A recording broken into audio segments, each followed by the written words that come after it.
السلام علیکم فرینڈز، کیسے ہیں آپ سب؟ ویلکم ٹو حناست ناولز۔ سب سے پہلے تو معذرت خواہ ہوں کہ اس تاخیر کا شکار ہوئی۔ میری طبیعت ٹھیک نہیں تھی جس کی وجہ سے ایسا ہوا۔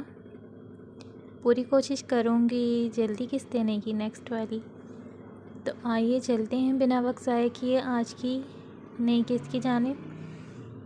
ناول جان من، قسط نمبر 21۔ سید غزان شاہ نے اس کے نم بالوں کو چہرے سے ہٹاتے ہوئے اس کے کان کے قریب چہرہ کیے مدھم آواز میں کہا، سو میں نے بات بدل دی گلے لگا کے اسے۔ درست شخص غلط بات پر اڑا ہوا تھا۔ لمحوں نے اس پر اپنا سحر پھونکا۔ دونوں دل ایک ہی لے پہ دھڑک رہے تھے۔ جن جگہوں پر زندگی کے حسین لمحے گزرے ہوں ان میں ایک عجیب سا سحر ہوتا ہے جو چاہ کر بھی انسان بھول نہیں پاتا۔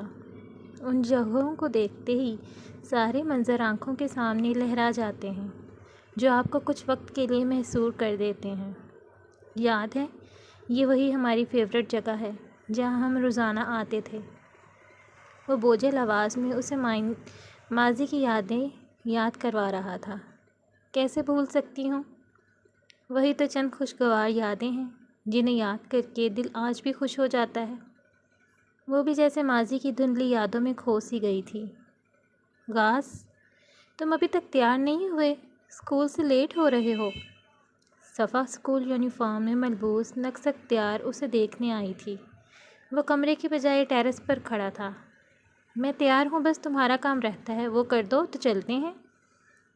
غاز لاپرواہی سے شانے اچکا کر بولا۔ غاز، کب سدھرو گے تم؟ اب بچے نہیں رہے، بڑے ہو رہے ہو، شرٹ کے بٹن تو خود بند کر لیا کرو۔ وہ سخت جھنجھلاہٹ بھرے انداز میں بولتے ہوئے اس کی شرٹ کے بٹن بند کرنے لگی۔ یہ کام ہمیشہ تم ہی کیا کرو گی، وہ حاکمانہ انداز میں بولا۔ میں ہمیشہ تمہارے ساتھ نہیں رہنے والی۔ ایسا کیوں؟ غاز نے اس کا ہاتھ اپنے ہاتھ میں لیے غسیلے تیوروں سے گھونٹتے ہوئے استفسار کیا۔ اپنی اماں سے پوچھ لو، وہ دانت کچکچا کر تیکھے لہجے میں بولی۔ کیوں پوچھو کسی سے؟ تم بتاؤ۔ کہاں نا، کسی سے بھی پوچھ لو، میں نہیں بتاؤں گی۔ اور بار بار حکم مت جمایا کرو، بڑی ہوں تم سے، وہ ڈپٹنے کے انداز میں بولی۔ کیوں نہ جماؤں؟ تم میرے ساتھ رہو گی، میں تمہیں کہیں جانے نہیں دوں گا۔ دیکھ لینا، یہ کام ہمیشہ تم ہی کرو گی اور میرا دل جو چاہے گا وہی کروں گا۔ صفا کو اس کا سرسراتا ہوا ہاتھ اپنی کمر کے گرد لپٹا ہوا محسوس ہوا تو وہ ماضی کی دھندلکوں سے باہر نکل آئی اور حیرت انگیز نظروں سے اسے دیکھا۔ دل یہ چاہتا ہے کہ تجھ سے چرا کر رکھوں، تجھے دیکھوں، تجھے چاہوں، تجھ سے ہی عشق کروں، تیرے ہر رنگ محبت کے سب سے چھپا کر رکھوں، کر لوں قید تیرے عشق کو اپنی دھڑکنوں میں زندگی بھر، تجھے میں اپنی عشق کی انتہا بنا کر رکھوں۔ دل یہ کہتا ہے تیرے بعد کوئی تجھ سا نہ ہو زندگی میں تجھے آخری سانسوں تک اپنا بنا کر رکھوں۔ دونوں کا دل آج پہلی بار ایک ساتھ دھڑکا۔ کیسی محبوبانہ گرفت تھی اس کی، کیسی دیوانگی تھی اس کی فضول خیز قربت میں۔ دونوں کے وجود میں تلاطم برپا تھا۔ وہ اس کے گال سے اپنے گال لگا کر اس کے کانوں میں رس گھول رہا تھا۔ غاز، میرا دل بہت زوروں سے دھڑک رہا ہے، وہ کپ کپاتی ہوئی آواز میں بولی تو سید غزان شاہ کے تراشیدہ مونچھوں تلے عنابی لبوں پر مسکراہٹ بکھری تھی۔ اس قدر تیرے دل میں اتر جائیں گے، تیری دھڑکن کا تسلسل بھی بگڑ جائے گا، اس نے فسوں خیز آواز میں کہتے ہوئے نہ جانے کب اپنی سیاہ شرٹ کے بٹن کھول لیے تھے۔ صفا کو اس کی مدہوش کن نظروں سے نظریں ہٹا کر دیکھنے کی فرصت ہی نہیں ملی۔ جب اس کی نظریں اچانک اس کے فراق سینے پر پڑیں تو اس نے سٹ پٹا کر نظریں چرا لیں۔ بٹن بند کرو جانا۔ نہیں غاز، اب نہیں، اس نے بوکھلا کر کہا۔ اب کیا ہوا ہے؟ پہلے بھی تو کرتی تھی نا۔ غاز کی انگلیاں اس کی سراہی دار گردن سے ہوتی ہوئیں اب شانے پر آئی تھیں۔ اس نے ایک انگلی سے اس کی ساڑی کا پلو گرا دیا تھا۔ نہیں غاز پلیز، اس کی دھڑکنیں منتشر ہو گئیں اس کی بے دھڑک جسارت پر۔ صفا نے اس کی توجہ خود پر سے ہٹانے کے لیے اس کی توجہ آسمان پر چمکتے ہوئے چاند پر دلائی، جو کبھی بادلوں کی اوٹ میں چھپ جاتا تو کبھی ان سے باہر نکل کر جھپ دکھلاتا، اور اپنی ساڑی کا پلو واپس اٹھا لیا تھا۔ آج چاند بادلوں میں کیوں چھپ رہا ہے؟ وہی بچپن کے دن جیسے لوٹ آئے تھے، آج وہ اسی انداز میں اس سے سوال کر رہی تھی۔ اپنے حسن کے نور سے پوچھ لو۔ وہ اس کے چہرے پر جھولتی ہوئی شریر لٹ کو دھیرے سے پھونک مارے پیچھے ہٹاتے ہوئے حلاوت امیز لہجے میں بولا۔ چاندنی کیوں مان پڑ گئی ہے؟ وہ سید غزان شاہ کی آنکھوں میں موجود شوریدہ جذبات کے ٹھاٹھے مارتے ہوئے سمندر سے نظریں چرا کر دوسرا سوال داغ کر نچلا لب دانتوں تلے دبا گئی۔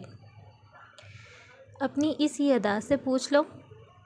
وہ سحر انگیز نظروں سے اس کی آنکھوں میں آنکھیں گاڑے زمینی انداز میں بولا۔ وہ اسے اپنے قریب دیکھ آج اپنے حواس کھو رہا تھا۔ جانا، آج میری تشنہ حسرتوں پہ بے خودی چھا رہی ہے۔ تمہیں اس روپ میں دیکھ کر نگاہیں لڑکھڑا رہی ہیں۔ صفا کو اس کے طلسم زدہ قربت میں اپنا وجود شعلوں سا دہکتا ہوا محسوس ہوا۔ اپنی گردن پر جا بجا اس کا پرحدت لمس اسے خاکستر کیے دے رہا تھا۔ نہ جانے کیسا سرور رگوں میں اتر رہا ہے، بن پیے نشے میں چور ہو رہا ہوں۔ اس کی سانسوں کی رفتار بتا رہی تھی اس کے اندر کے حالت کی ٹھہرے ہوئے پانیوں میں طوفان کی آمد ہوئی چاہتی ہے۔ اس کی لرزتی بھیگی پلکیں، دہکتے سرخ عارض، گداز کپ کپاتے ہوئے لب تلاطم خیز تھے۔ میرے روم روم میں کیوں کپ کپی سی چھا رہی ہے غاز؟ اس کے تھر تھراتے ہوئے یاقوتی لبوں سے بمشکل الفاظ پھسلے تھے۔ اپنی روح کی صدا سے پوچھ لو۔ وہ بھی صدیوں سے یہی چاہتی ہے، وہ سرگوشیانہ انداز میں بولا۔ دل میں ہلچل سی مچ رہی ہے۔ وہ اسے اپنی حالت سے آگاہ کر رہی تھی۔ ان ہواؤں میں چھپی رومانیت سے پوچھ لو جانا۔ آپ مجھے ہمیشہ الگ الگ ناموں سے پکارتے ہو، مگر جب جانا کہتے ہو قسم سے جان لے لیتے ہو۔ کتنا پیارا شخص ہے یہ، جو اپنی ہر ادا سے مجھے احساس دلاتا ہے کہ ان کے دل میں میری کیا اہمیت ہے۔ صفا سوچ کر مسکرا دی۔ اس سے پہلے کہ وہ دونوں ایک دوسرے میں مکمل کھو جاتے، اندر کمرے سے واحد کے رونے کی آواز آئی تو ماحول میں چھایا ہوا فسوں اچانک ٹوٹ گیا، اور وہ ایک دوسرے سے الگ ہو کر حیرت زدہ نظروں سے ایک دوسرے کو دیکھتے ہوئے اندر کی طرف بھاگے تھے۔ رات کی تاریکی عروج پر تھی۔ گہرے سیاہ بادلوں نے ڈیرا جما رکھا تھا۔ آسمان پر آب و تاب سے روشن چاند اور اس کے سنگ ٹمٹماتے ستارے عجب جھب دکھلا رہے تھے۔ وہ چھت پر ریلنگ پر ہاتھ جمائے کھڑی اس منظر کو بغور دیکھتی آج کا منظر سوچ رہی تھی۔ نہ جانے کیوں اسے مزمل شاہ کا زمروش کے کمرے میں جانا اچھا نہیں لگا تھا۔ صبح سے ان دونوں میں بول چال بند تھی، من تو کچھ بولتی ہی نہیں تھی۔ مزمل شاہ بھی بالکل چپ ہوئے اسے پوری طرح نظر انداز کیے ہوئے تھا۔ کچھ دیر یوں ہی کھڑا اسے دیکھتا رہا۔ من نے چونک کر اسے دیکھا اور سیدھی ہو گئی۔ اس کی آنکھیں اس کے سنجیدہ چہرے پر جمی ہوئی تھیں۔ وہ اس سے ناراض تھا اور اس سے بات کا بہت افسوس بھی تھا۔ اس کی نظریں اس کے سنجیدہ چہرے سے ہوتی ہوئیں اس کے بائیں ہاتھ پر گئیں، جس کی کلائی پر بندھی بلیک لیدر کی گھڑی بہت جچ رہی تھی۔ وہ بھی ریلنگ پر ہاتھ جمائے گردن ترچھی کیے اسے دیکھنے لگا۔ اتنا غور سے دیکھو گی تو عشق ہو جائے گا مجھ سے جانے من۔ اس کی نظروں کی تپش سے محظوظ ہوتا وہ شرارت سے بولا اور رخ پھیر گیا۔ محبت نہیں، ڈائریکٹ عشق پر چل گئے آپ تو؟ اپنے احساسات پر قابو پا کر وہ اس کی طرف دیکھ کر بولی تو وہ مسکرا دیا۔ محبت تو ہو گئی ہے تمہیں، یہ الگ بات ہے کہ تم ماننے سے انکاری ہو۔ اس کے لہجے میں یقین تھا۔ اس نے حیرانی سے اس کی طرف دیکھا۔ خوش فہمیوں میں جینے والا انسان ہمیشہ نقصان اٹھاتا ہے سید مزمل شاہ، بہتر ہوگا خود کو اس سے قبل ہی سنبھال لیں۔ تنزیہ کہتی وہ واپس چاند کو تکنے لگی۔ دیکھتے ہیں میری خوش فہمیاں جیتتی ہیں یا تمہاری بے اعتنائی۔ اس کا لہجہ انداز چیلنجنگ تھا۔ تم کیوں اتنے ظالم ہو؟ وہ سید مزمل شاہ کا کالر پکڑتے غصے میں چلائی تھی۔ جواب دو مجھے۔ اپنی آواز نیچے رکھو۔ جب وہ بلند سے بلند تر آواز کرنے لگی تب سید مزمل شاہ نے کرختگی سے کہا، نہیں رکھوں گی آواز نیچے۔ آخر سمجھتی کیا ہو تم خود کو؟ تم کچھ بھی کر سکتی ہو۔ آخر چاہتی کیا ہو؟ تم نفرت کرتی ہو مجھ سے؟ میں نے کبھی منع نہیں کیا تمہیں۔ مت کرو مجھ سے نفرت۔ ہاں، جو میں نفرت کے لائق ہوں بے شک کرو، جتنی کرنی ہے کرو نفرت، لیکن جب میں تمہاری نفرت کے بیچ کوئی اعتراض نہیں کرتا تو تم کون ہوتی ہو میری محبت پر اعتراض کرنے والی؟ یہ بڑھاس ہی تو تھی جب سے اندر دبی، جو اب وہ برداشت ختم ہونے پر من پر نکال رہا تھا۔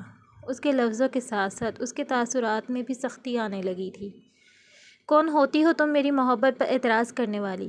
کیا میں نے کبھی تم سے کچھ کہا کہ محبت کرو مجھ سے؟ کیا کبھی تم سے اپنی محبت کا تقاضا کیا؟ نہیں نا، پھر کیوں تم بار بار ایسا کرتی ہو؟ کیوں مجھے تکلیف دینے کا کوئی موقع نہیں چھوڑتی؟ من بس کر دو، میری محبت کو میرے لیے سزا مت بناؤ۔ مت کرو ایسا کہ نفرت ہو مجھے اس بات سے کہ میں نے تم سے کبھی محبت کی تھی۔ کبھی کبھی رویوں کے پھندے رشتوں کا گلا گھونٹ دیتے ہیں۔ انتہائی کرب میں وہ کہتا من کو پتھر ہونے پر مجبور کر گیا۔ صحیح تو کہہ رہا تھا وہ۔ اس نے کب اپنی محبت کا تقاضا کیا تھا؟ اسے کوئی تعلق بنانے کا تقاضا کیا ہو، پھر وہ کیوں بار بار اسے اپنی نفرت کا اظہار کر رہی تھی؟ شاید کہ وہ ڈر رہی تھی کہ اپنے بنائے گئے اس نفرت کے کھیل میں اگر ذرا سا بھی چوک گئی تو نہ جانے کیا ہوگا۔ وہ اس وقت اپنے جذبات کے زیر اثر نہایت جنونیت بھرے انداز میں اس کی کمر میں ہاتھ ڈالے اسے چھت کی ریلنگ سے لگا گیا۔ من کا آدھا حصہ ریلنگ سے نیچے تھا اور آدھا اوپر۔ وہ اس کے لمبے بالوں کی چٹیاں ہوا میں لہرا رہی تھی۔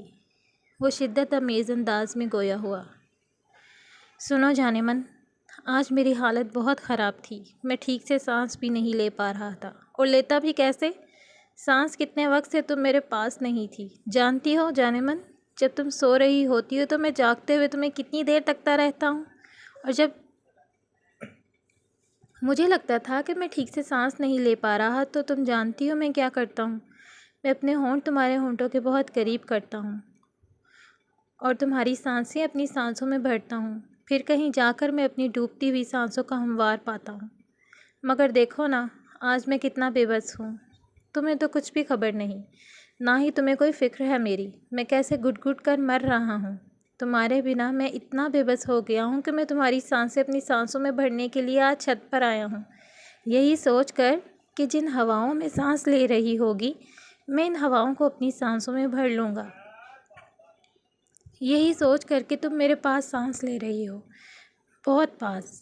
میرا دعویٰ ہے کہ میری طرح کبھی کسی نے تمہیں ایسی محبت نہیں کی ہوگی، اور نہ ہی کبھی کوئی تم سے ایسی محبت کر سکتا ہے، اور نہ میں کبھی کرنے دوں گا۔ یہ میرے پیار کی انتہا ہے، میرا جنون ہے جسے تم کبھی محسوس نہیں کر سکی۔ تمہارے قریب آنے سے دیکھو اب میں کچھ بہتر محسوس کر رہا ہوں۔ میری ڈوبتی ہوئی سانسیں چلنے لگی ہیں، میرے دل کا درد کم ہونے لگا ہے۔ سنو نہ جانے من، میری بے درد ظالم حسینہ، میری سنگ دل ہم سفر، مجھے تمہاری دوری مار دے گی۔ کچھ بولو بھی جانے من، اس بار تمہاری خاموشی کہیں مجھے ہمیشہ کے لیے غموں میں نہ ڈھال دے۔ میں تمہاری خاموشی کے ٹوٹنے کے انتظار میں ہوں، اس سے پہلے کہ میرے انتظار کا باندھ ٹوٹ جائے اور میرا دل مر جائے، جسے مارنے والی تم خود ہوگی۔ تم نے ہر بار میری ناقدری کی ہے، ہر بار میرا یقین ریز ریز کیا ہے، ہر بار میرا دل چکنا چور کیا ہے۔ اس سے پہلے کہ میرا دل دھڑکنا ہی بھول جائے، لوٹ آؤ تم بے رحم انسان، چھوڑو مجھے۔ اس سے اپنا بازو چھڑوانے کی کوشش کرتی من یکدم غصے سے حلق کے بل چلائی، لیکن وہ تو جیسے بے بہرا بنا خاموشی سے اس کے چیختے ہوئے دیکھ رہا تھا۔ اسے خود پر چلاتے دیکھ مزمل شاہ نے گردن موڑ کر پہلے تو سخت گھوری سے نوازا تھا اسے، مگر اپنی گھوری بھی بے سود ہوتی دیکھ وہ جھکا تھا من کی طرف۔ مقابل کو اپنی جانب جھکتے دیکھ وہ پیچھے ہوئی، مگر تب تک دیر ہو چکی تھی۔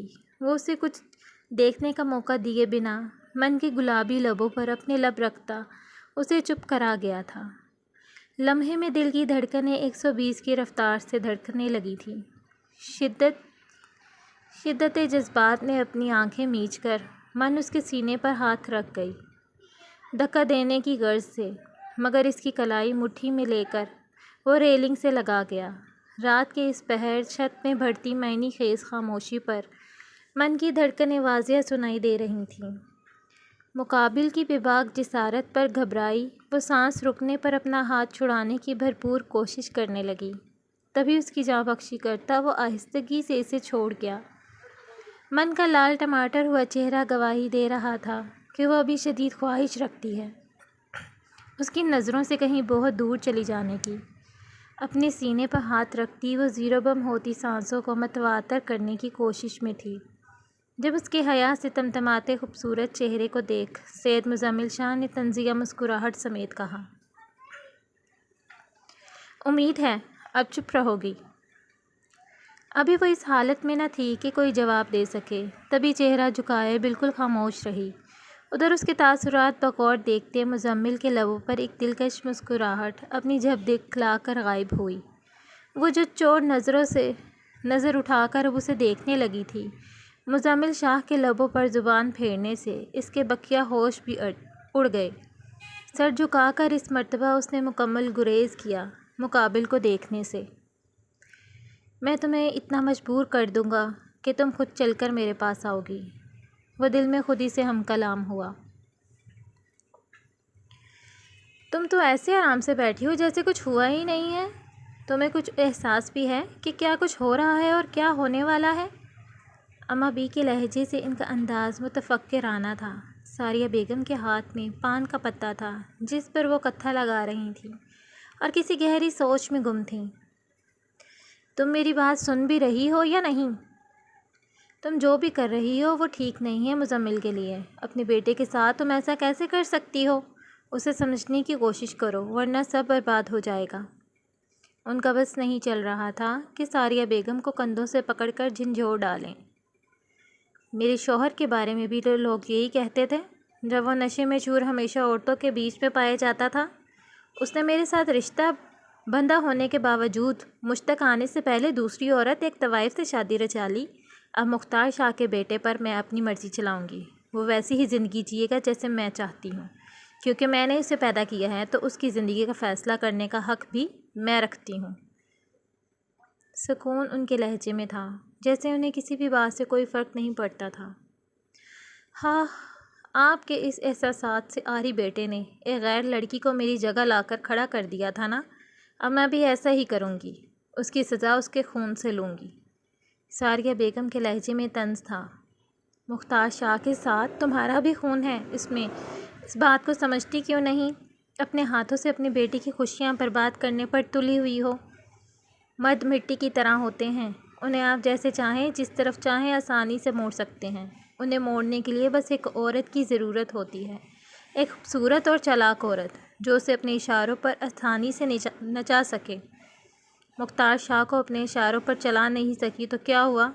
اس کے بیٹے کو ہی صحیح۔ انہوں نے پان کو منہ میں ڈال کر ابرو جھکا کر کہا، میں اپنے شوہر کو قابو نہ کر سکی، لیکن مزمل تو میری انگلی کے اشارے پر چلے گا، کیونکہ اس کی جان اس کی بیوی من میں اٹکی ہوئی ہے اور اس کی جان اب میری مٹھی میں، سمجھیں؟ کیا ہوا اگر اس 2 ٹکے کی لڑکی سے شادی کر لی؟ ابھی بھی اس کی خوبصورتی کا نشہ چڑھا ہے اس پر، کچھ ہی دنوں میں یہ نشہ بھی اتر جائے گا، کیونکہ زمروش کو میں اسی مقصد کے لیے لائی ہوں اور میرا مقصد خود من اپنے ہاتھوں سے پورا کرے گی۔ ان کا لہجہ پر اعتماد تھا۔ اماں بھی اپنی بہو سے بخوبی واقف تھیں کہ انہوں نے ہر مسئلے کا حل پہلے سے ہی سوچ رکھا ہوتا ہے اور کوئی نہ کوئی نئی سازش و منصوبہ ان کے دماغ میں کلبلاتا رہتا ہے۔ اور اگر ایسا نہ ہوا، اگر اس لڑکی نے اس حویلی کو اس کا وارث دے دیا تو؟ مزمل نے زمروش سے دوسری شادی نہ کی تو؟ پھر تم کیا کرو گی؟ انہوں نے اپنا خدشہ ظاہر کیا۔ میں نے بھی کچی گولیاں نہیں کھیلی اماں بھی، میں ایسے کبھی کامیاب نہیں ہونے دوں گی۔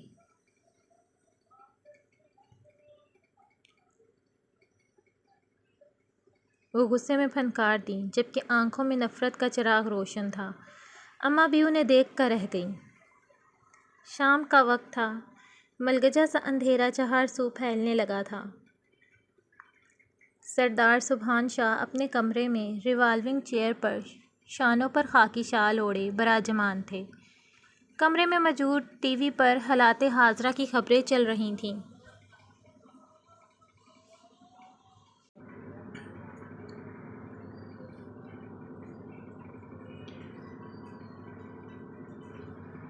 جیسے کسی سوچ میں ڈوبے ہوئے تھے۔ کمرے کے دروازے پر ہوئی دستک کی وجہ سے ان کی جھولتی ہوئی چیئر کی حرکت رک گئی۔ آ جاؤ۔ انہوں نے باہر کھڑے شخص کو اندر آنے کی اجازت دی تو آصف خان اندر داخل ہوا۔ انہوں نے آنکھیں واں کیے اسے دیکھا۔ آؤ آصف خان آؤ۔ اسے سامنے دیکھ کر سبحان شاہ کے چہرے پر رونق آ گئی تھی۔ سلام سائیں، طبیعت کیسی ہے آپ کی؟ میں ٹھیک ہوں، تم بتاؤ کہاں غائب تھے؟ نہ ہی تم نے میری خیریت دریافت کی۔ سبحان شاہ نے نہایت لگاوٹ سے کہا تو آصف خان کے چہرے کا رنگ بدلا تھا ان کے میٹھے لب و لہجے میں مخاطب کرنے پر، مگر اگلے ہی پل وہ ماہرانہ انداز سے اپنے تاثرات چھپا کر نارمل ہو چکا تھا۔ سردار سائیں، آپ نے جو کام سونپا تھا اسی سلسلے میں مصروف تھا۔ شاہویز درانی کی زمین کا جو کام اٹکا ہوا تھا وہ سمجھے ہو گیا۔ اس کی ساری زمین پر اب آپ کا نام درج کروا دیا ہے۔ اب اس زمین کے مالک آپ ہیں۔ اس کی بات پر سردار سبحان شاہ کا چہرہ خوشی سے تمتما اٹھا۔ جیتے رہو میرے شیر، مجھے تم سے یہی امید تھی۔ انہوں نے سامنے کھڑے ہوئے آصف خان کے ہاتھ چوم لیے۔ جتنی جلدی ہو سکے اس جگہ پر کام شروع کروا دو۔ جو حکم سرکار۔ سبحان شاہ خوشی میں مگن اپنے آپ میں مسکرائے چلے جا رہے تھے کہ آصف خان کی آواز نے ان کی توجہ اپنی جانب مبذول کرائی۔ سردار سائیں، آپ کو اپنا کیا وعدہ یاد ہے نا؟ ہاں مجھے یاد ہے، سبحان شاہ کبھی اپنا وعدہ نہیں بھولتا اور نہ ہی توڑتا ہے، یہ بات تو تم اچھے سے جانتے ہو۔ وہ باروب آواز میں بولے۔ بتاؤ کیا چاہیے؟ کتنے پیسے چاہیے؟ شہر میں گھر یا کچھ اور چاہیے؟ جو چاہیے بلا جھجک مانگ لو۔ اس کے یاد دلانے پر سبحان شاہ نے کہا، مجھے عنائزہ شاہ چاہیے۔ اس نے بنا تمہید باندھے سر عام اپنی خواہش کا اظہار کیا تو سردار سبحان شاہ کی آنکھوں کی پتلیاں حیرت سے پھیلیں۔ یہ کیا بکواس ہے آصف خان؟ وہ اپنی جگہ سے اٹھ کر غصیلی آواز میں غرائے تھے۔ ان کی گردن کی رگیں پھولنے لگی تھیں، چہرہ غصے کی حدت سے سرخی مائل ہو گیا تھا۔ انہیں اپنے ضبط کی تنابیں ٹوٹتی ہوئی محسوس ہوئیں تو انہوں نے دونوں ہاتھوں کی مٹھیوں کو زور سے بھینچ کر اپنے غصے کو قابو کیا۔ سبحان شاہ کی آنکھوں سے پھوٹتے شرارے آصف خان کے سینے کو ٹھنڈک پہنچانے لگے۔ وہ ان کے غصے کی پرواہ کیے بنا ایک بار پھر سے بولا، آپ نے وعدہ کیا تھا آپ میری ایک بات مانیں گے۔ اسی عہد کے تحت میں عنائزہ شاہ کو اپنے نکاح میں لانا چاہتا ہوں۔ اصل مرد کبھی اپنی زبان سے نہیں پھرتا۔ اگر آپ بھی اصل مرد ہیں تو اپنے قول و فعل پر ڈٹے رہیں اور عنائزہ شاہ کو میرے ساتھ رخصت کر دیں۔ وہ ان کی مردانگی و حنا پر چوٹ کرتا رکا نہیں بلکہ پلٹ کر باہر نکلنے لگا تھا کہ سردار سبحان شاہ کی گمبھیر گرجدار آواز اس کی سماعتوں سے ٹکرائی۔ میں اپنا وعدہ نبھانے کے لیے تیار ہوں۔ عنائزہ شاہ کا نکاح جلد از جلد تم سے کر دیا جائے گا۔ آپ کا ہر حکم سر آنکھوں پر، وہ سپاٹ انداز میں کہتے ہوئے وہاں سے باہر نکلا۔ اس وقت اس کے چہرے پر معنی خیز مسکراہٹ پھیلی ہوئی تھی۔ سالہ کمینہ، کمیزات کی یہی بے غیرتی ہے، وقت پڑنے پر اپنا آپ دکھانا نہیں بھولتے۔ سردار سبحان شاہ نے غصے میں آ کر چیئر کو ٹانگ مار کر فرش پر گرا دیا۔ آصف خان جاتے ہوئے ان کے تن بدن میں آگ لگا گیا تھا جو کسی طور ٹھنڈی نہیں پڑ رہی تھی۔ ڈیئر ریڈرز، تو کیسی لگی آپ کو آج کی قسط؟ کمنٹ سیکشن میں اپنی رائے سے ضرور نوازیے گا اور میرے لیے دعا کیجیے گا۔ انشاءاللہ جلدی ملتے ہیں نیکسٹ قسط کے ساتھ۔ اپنا خیال رکھیے گا۔ اللہ حافظ۔